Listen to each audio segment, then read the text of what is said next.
I never intended to buy my cousin's company. Then again, Jared never intended to stop mocking my so-called little firm. Life, as it often does, found its symmetry.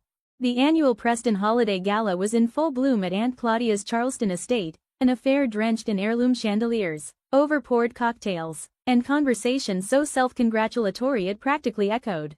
I lingered by the dessert spread, sipping club soda from a coupe glass older than me, watching Jared bask in his spotlight by the grand piano. The acquisition's nearly wrapped, he bragged to a circle of enraptured relatives. Once Stratuscourt finalizes the merger with Alter Digital, I'll be heading the entire Southeast Division. He adjusted his cufflinks like a man auditioning for a luxury watch commercial. Jared had always been good at the performance. The family ate it up, especially Aunt Claudia, glowing like she used to when he brought home debate trophies and Capitol Hill internships. "What about you, Celine?" Uncle Mark asked, his smile sweetened with condescension. "Still managing that little, what is it, strategy boutique?" I nodded, already thinking of the contract waiting in my inbox. "Still running my firm, yes." Jared snorted, not bothering to look at me. "Still keeping that tiny ship afloat, huh? What's the crew now? 4 people, maybe 5? 8, I said coolly, offering no more. Let him think Peregrine Strategies was still small time. Let him picture the girl who ditched corporate at 29 with a second-hand laptop and a WeWork membership. "You know, Celine," Jared continued, swirling his drink with villainous flair, "I could talk to our VP at Alter, find you something more stable. You're mid-30s now, yeah? Stability matters." My mother smiled, tight-lipped. "That's generous of you, Jared." I held my glass a little firmer. The acquisition papers were ready. By Friday, Peregrine would hold the controlling interest in Alter Digital. "Appreciate the thought," I said, "but I'm doing just fine." He shrugged and pivoted back to his stage. "Anyway, guess who's dropping by tonight? Michael Liu himself, CEO of Alter, basically family, now." Gasps fluttered through the room. Aunt Claudia clutched her pearls so hard she nearly lost a finger. Minutes later, the front door opened. Michael Liu entered, flanked by 2 associates. He scanned the crowd, and made a direct line to me. "Miss Preston," he greeted, offering a warm handshake. "Good to see you again. We still on for tomorrow morning?" The room stilled. Jared's grin faltered. "Absolutely," I said, looking forward to sealing the deal. Jared puffed up beside me. "Michael Liu, here," he said, milking it. Claudia beamed. "Jared, darling, that's incredible. What an opportunity." I checked my watch. 8:27 p.m., right on time. Jared, meanwhile, poured himself deeper into his delusions. With each glass of bourbon, his fantasies expanded. He rambled about mergers, restructuring, how he'd breathe new life into Alter's DNA. "Alter needs bold leadership," he proclaimed. "Lou's a good guy, but too by the book. I'm ready to take risks, shake things up." For a fleeting moment, I almost pitied him. Then the doorbell rang, sharp, right on the half hour. Jared stood tall, smoothing his collar. "Everyone, let's be gracious. Michael Liu's not just a CEO to me, he's practically kin."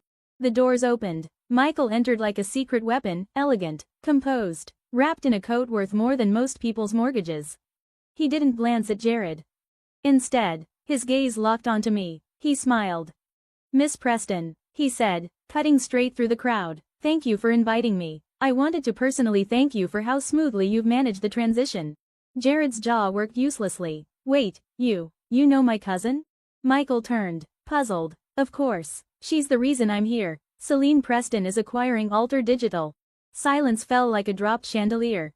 Jared's glass slipped from his fingers, landing with a muffled thud on the rug. Claudia gasped. Uncle Mark looked like someone had yanked his plug.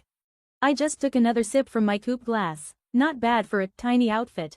"That's not possible," Jared whispered, his voice hollow. "She runs some local firm, does marketing for small shops."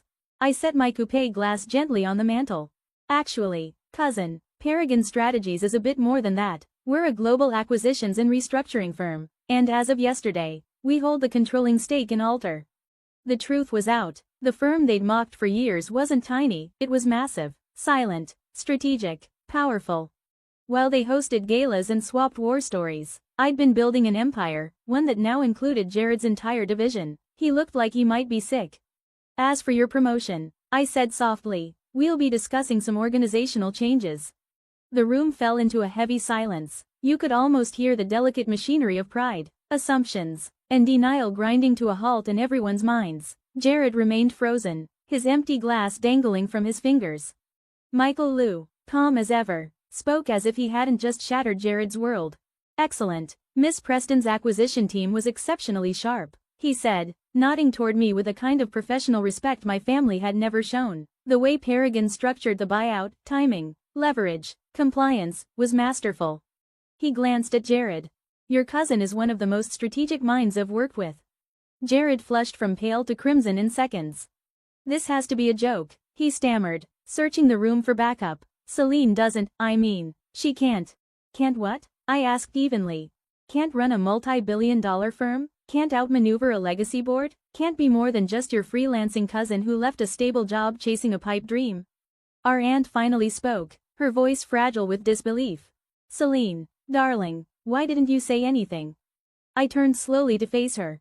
Because none of you ever asked, or wanted to hear it. Remember last Christmas? I added, when Jared joked about my internet hobby, and you all laughed like it was cute. Or the year before, when Uncle Mark suggested I take community college classes to get back on track.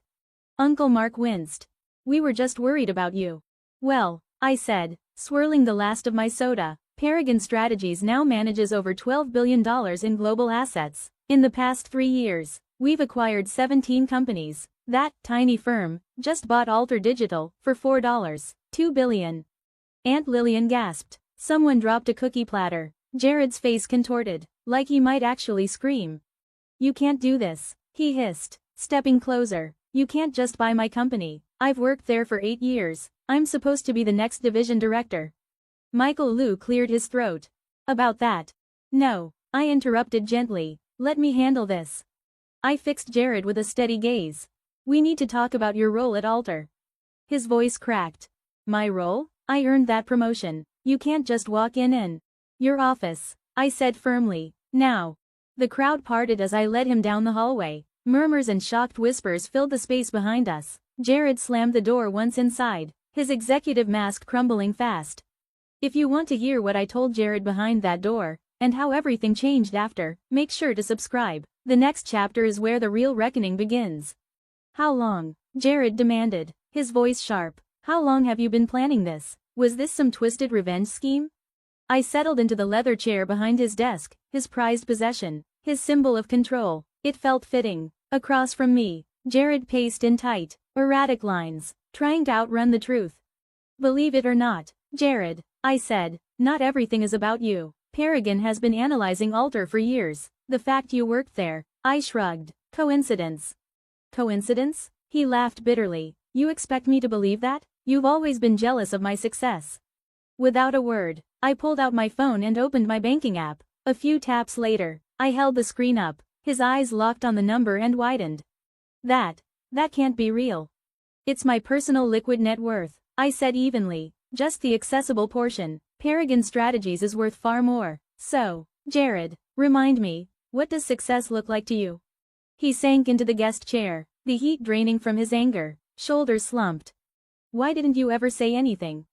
Would you have listened? I leaned back, folding my hands. You were all so sure I was failing. Remember when I missed Uncle Mark's birthday dinner, and you told everyone I probably couldn't afford the flight home, that I was too embarrassed to admit it?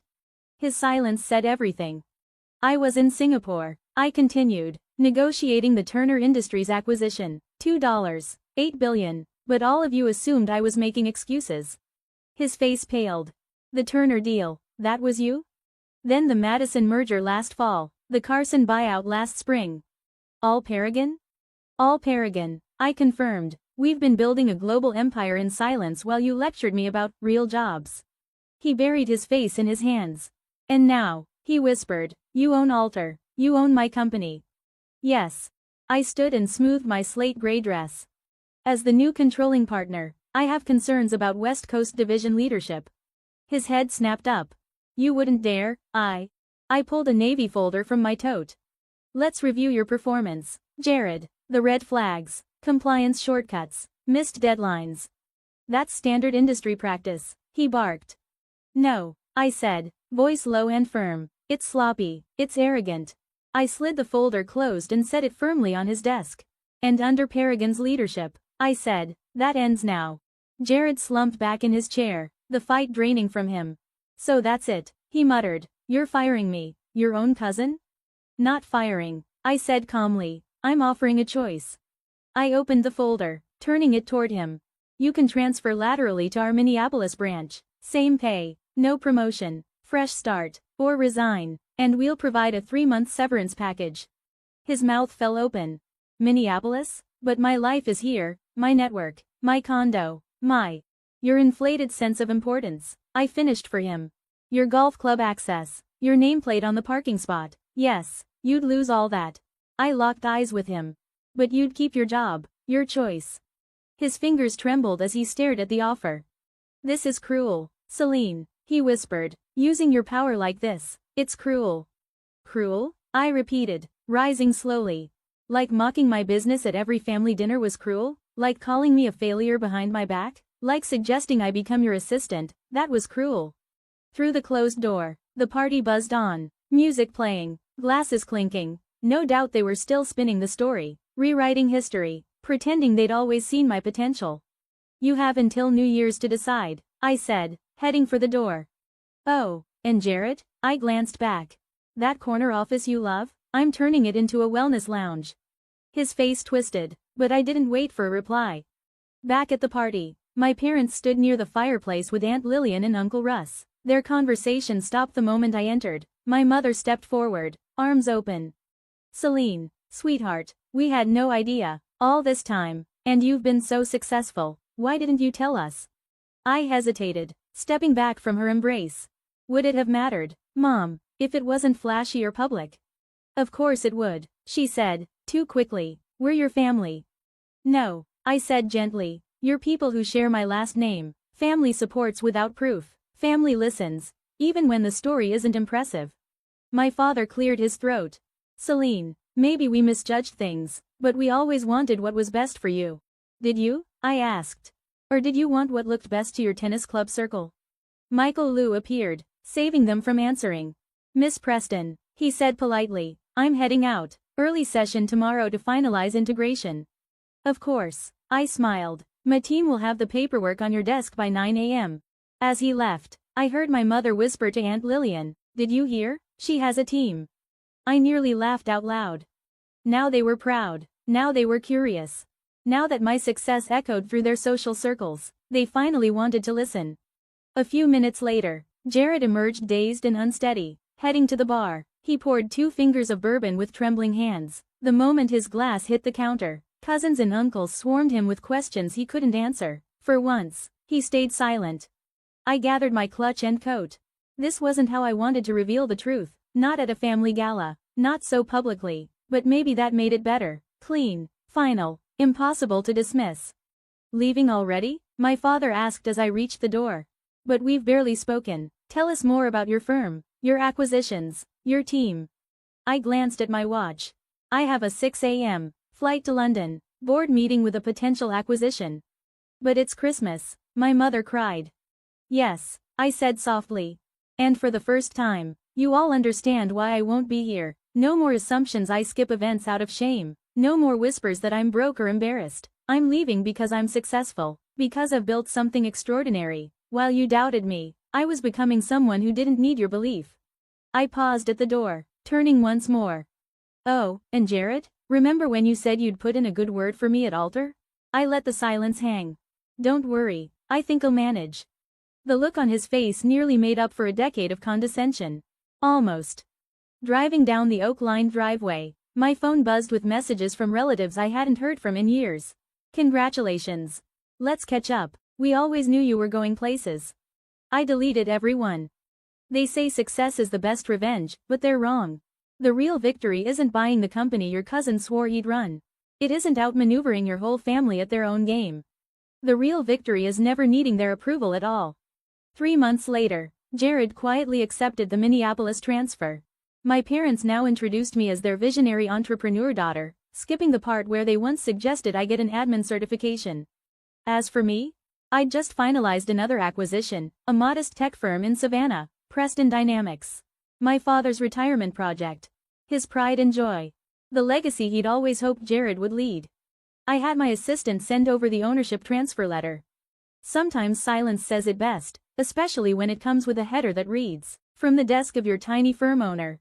If this story resonates, I'd love to hear from you. Have you ever been underestimated, overlooked, or told your dreams were too small? What did you do? Your support means everything. I built in silence. But now I'm speaking up, not just for me, but for everyone who's ever been dismissed. Share your advice, your experiences, or a message you wish someone had told you. And if you believe in quiet strength and long game victories, hit subscribe.